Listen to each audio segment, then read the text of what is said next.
राधे राधे दोस्तों, जय श्री कृष्णा। स्वागत है आपका हमारे चैनल पर। आज आषाढ़ मास की अमावस्या तिथि है। कुछ स्थानों पर इसे हलहारिणी अमावस्या के नाम से भी जाना जाता है। आज के दिन पवित्र नदियों में स्नान करने से और अमावस्या की व्रत कथा को सुनने से हमारे पितृ बहुत ही प्रसन्न होते हैं और हमारी सभी मनोकामनाएं पूर्ण होती हैं। तो आज मैं आपको सुना रही हूँ आषाढ़ अमावस्या की बड़ी ही दुर्लभ कथाएं। इन कथाओं को बड़ी ही श्रद्धा और प्रसन्न चित्त मन से पूरा अवश्य सुनिएगा। इन कथाओं को सुनने से मनुष्यों के सारे पाप और संकट कट जाते हैं तथा मनोकामनाओं की पूर्ति होती है। तो आइए भगवान श्री लक्ष्मी नारायण जी के चरणों का ध्यान करते हुए इन कथाओं को सुनते हैं। पौराणिक कथा के अनुसार एक गांव में सास और बहू अकेले रहते थे और उनका बेटा विदेश में कमाने के लिए गया हुआ था। सास और बहू बहुत प्रेम से रहते थे। दोनों एक दूसरे की देखभाल भी करते थे। एक दिन बहू ने खाना नहीं खाया। तब सास बहू से पूछने लगी कि बेटा, आज तुमने खाना क्यों नहीं खाया? तब बहू कहने लगी, सासू माँ, आज मेरा अमावस माता का व्रत है, इसीलिए मैंने खाना नहीं खाया। तब सास ने कहा, बहू, यह अमावस माता का व्रत क्या होता है और इस व्रत को करने से क्या फल मिलता है, मुझे भी समझाओ। तब बहू कहने लगी, सासू माँ, अमावस माता का व्रत करने से बहुत पुण्य मिलता है। घर में अन्न धन भरा रहता है, सुख शांति बनी रहती है और अटल सुहाग मिलता है तथा पुत्र की प्राप्ति होती है। इसी तरह से 3 पनौती अमावस माता का व्रत भी रखा जाता है। इस व्रत में हर वर्ष अलग अलग खाना खाया जाता है और विष्णु भगवान के मंदिर में चढ़ावा चढ़ाया जाता है या फिर किसी ब्राह्मण को दान दक्षिणा दी जाती है। इस व्रत में पहले साल शक्कर, घी और चावल से बना खाना खाया जाता है। पहले साल व्रत पूर्ण होने के बाद 1.25 किलो चावल, 1 कटोरी घी और 1 कटोरी शक्कर का दान किसी ब्राह्मण देवता को दान में दिया जाता है। दूसरे साल जौ, घी और शक्कर से बना खाना खाया जाता है। इसी तरह जब दूसरे साल का व्रत पूर्ण हो जाए तब 1.25 किलो जौ, 1 कटोरी घी और 1 कटोरी शक्कर किसी मंदिर में चढ़ाया जाता है या किसी ब्राह्मण को दान में देना होता है। तीसरे साल गुड़, तिल और घी से बने व्यंजन खाने चाहिए। जब तीसरे साल व्रत पूर्ण हो जाए तब आधा किलो तिल, गुड़ और 1 कटोरी घी किसी मंदिर में चढ़ाया जाता है या ब्राह्मण को दान में दिया जाता है। सासू माँ, इसे ही 3 पनौती अमावस्या का व्रत कहा जाता है। फिर बहू बताने लगी कि माँ जी, इस व्रत का संकल्प लेने के बाद इसे पूरा करना जरूरी होता है।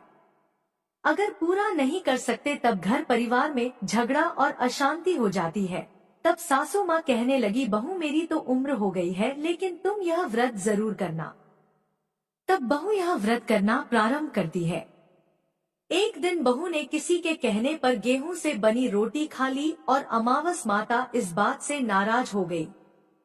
जो सास और बहू कभी बहुत प्रेम से रहती थी, अब उन दोनों में झगड़े होने लगे। सभी गांव वाले भी हैरान हो गए कि इनके घर में यह सब क्या हो रहा है। सास अपनी बहू को कहने लगी, जब से तुम हमारे घर में बहू बनकर आई हो तब से हमारे घर की लक्ष्मी चली गई है। तुम हमारे लिए बिल्कुल शुभ नहीं हो। तब बहू ने कहा, मां जी, आपके घर की लक्ष्मी चली गई है तो मुझे बताओ कि कहाँ मिलेगी, मैं लक्ष्मी को लेकर आऊंगी। तब सासू माँ कहने लगी, बहू, लक्ष्मी तुम्हें समुद्र के बीच में भगवान विष्णु के पैर दबाते हुए मिलेगी। तब बहू यह कहकर चली जाती है कि माँ जी, अब तो मैं लक्ष्मी जी को लेकर ही वापस आऊंगी, नहीं तो मैं इस घर में पैर नहीं रखूंगी। ऐसा कहकर बहू लक्ष्मी जी की खोज में चली गई। जब बहू लक्ष्मी की खोज के लिए निकली तब उसे बीच रास्ते में गाय मिली। गाय बहू से पूछने लगी, आप कहाँ जा रही हैं? तब बहू कहने लगी है, गाय माता, मेरी सास कहती है कि मेरे आने से उनके घर में अन्न धन की कमी हो गई है और उनके घर की लक्ष्मी चली गई है, तो मैं लक्ष्मी जी को लेने जा रही हूँ। तब गाय माता कहने लगी है, बेटी, अगर तुम जा ही रही हो तो भगवान से मेरे बारे में भी पूछ लेना। तब बहू कहने लगी, ठीक है गाय माता, मैं आपके बारे में भी पूछ लूंगी। तब गाय माता कहने लगी, जब मेरा बछड़ा होता है तो वो मर जाता है, जिंदा नहीं रहता। तुम लक्ष्मी जी से पूछ लेना कि आखिरकार मेरे साथ ऐसा क्यों हो रहा है। मैंने ऐसे कौन से कर्म किए हैं जिसकी सजा मुझे मिल रही है। तब बहू कहने लगी, गाय माता, मैं आपके बारे में जरूर पूछ लूंगी। ऐसा कहकर बहू आगे बढ़ गई। जब आगे बढ़ी तब रास्ते में उसे घोड़ी मिली जिसके गले में घंटी बंधी हुई थी। घोड़ी ने भी कहा, बेटी तुम मेरे दुख का निवारण लक्ष्मी जी से पूछ लेना। तब बहू कहने लगी, मैं जरूर पूछ लूंगी। ऐसा कहकर बहू आगे बढ़ गई। आगे जाते ही बहू को एक अंधा और बहरा बुजुर्ग मिला। उसने भी बहू से अपनी समस्या के निवारण के लिए पूछने को कह दिया। तब बहू उसकी समस्या भी भगवान से पूछने का कहकर आगे बढ़ गई। आगे जाते ही बहू को एक बूढ़ी औरत मिली जो कि हाथ और पैर से अपाहिज थी। उसने भी बहू से कहा, बेटी जब तुम भगवान से मिलो तो उनसे पूछना कि आखिरकार मैं अपाहिज क्यों हुई, मैंने ऐसे कौन से कर्म किए थे।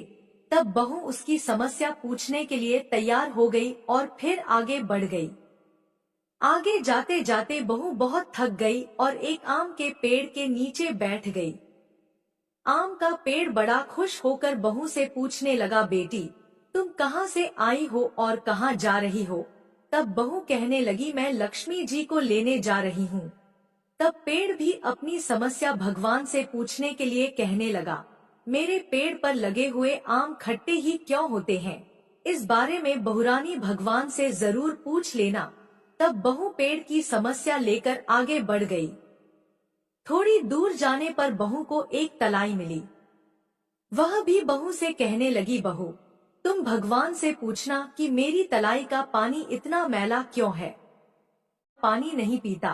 तब बहू कहने लगी, जरूर पूछ लूंगी। ऐसा कहकर बहू आगे बढ़ गई। बहुत दिन से जंगल में चलते चलते वह थक गई थी। उसे भूख भी लगी थी लेकिन खाने को कुछ नहीं मिला, तो वह भूख और प्यास से बेचैन हो गई और जंगल में बेहोश हो गई। उसी समय भगवान श्री हरि और माता लक्ष्मी घूमते हुए उधर जा रहे थे। तब माता लक्ष्मी विष्णु भगवान से कहने लगी, है नाथ, यह तो आपकी बहुत बड़ी भक्त है, आप इसके दुख का निवारण कीजिए।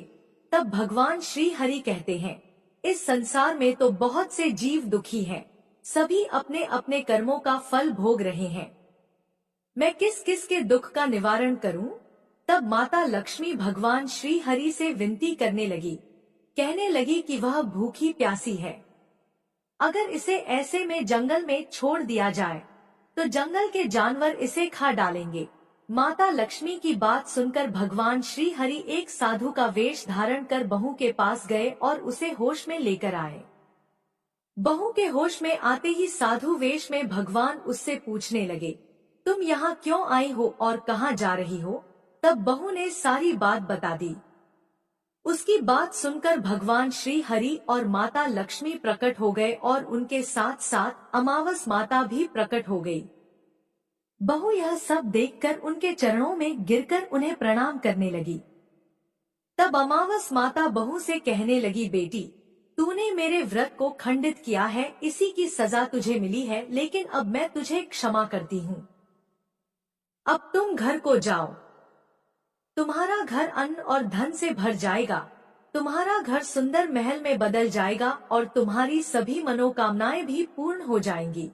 यह सब होने के पश्चात बहू ने रास्ते में जो जो भी मिला था उन सभी के दुखों का निवारण करने के लिए विनती की। तब भगवान श्री हरि कहने लगे, गाय ने कभी अपना दूध किसी और को नहीं पिलाया, इस कारण उसके बछड़े जिंदा नहीं रहते। तुम उसका दूध पी लेना, फिर उसके बाद उसके बछड़े जिंदा रहने लगेंगे।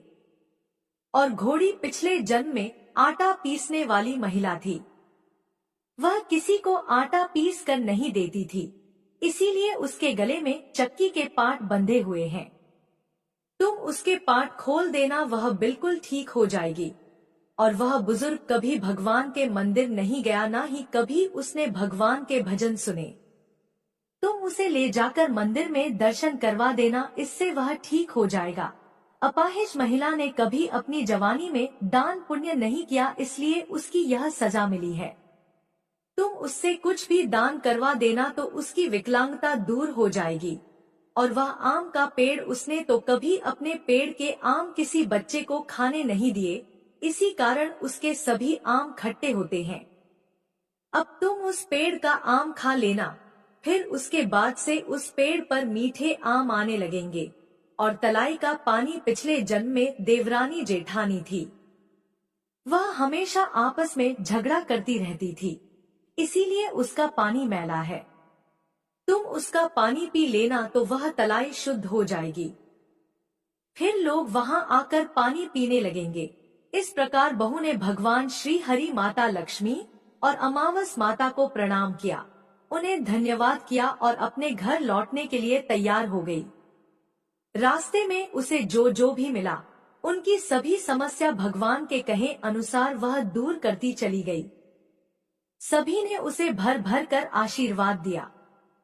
घर पहुंचते ही उसका टूटा फूटा घर एक सुंदर महल में बदल गया। उसके घर में अन्न और धन के भंडार भर गए।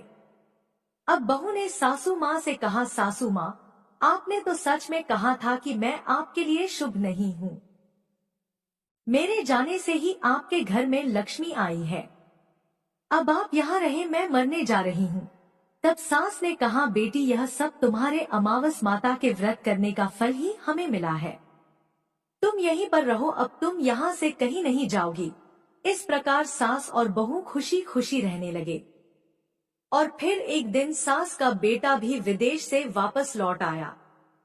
घर में जब उसने खूब धन दौलत और धन के भंडार देखे, तब उसकी माँ ने सारी बात अपने बेटे को बता दी।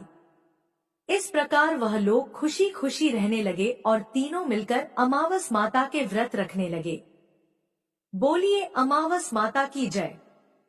हे अमावस माता, इस कथा को कहने, सुनने और हुंकारा भरने वाले सभी भक्तों के घर में धन धान्य के भंडार भरना, सभी की रक्षा करना।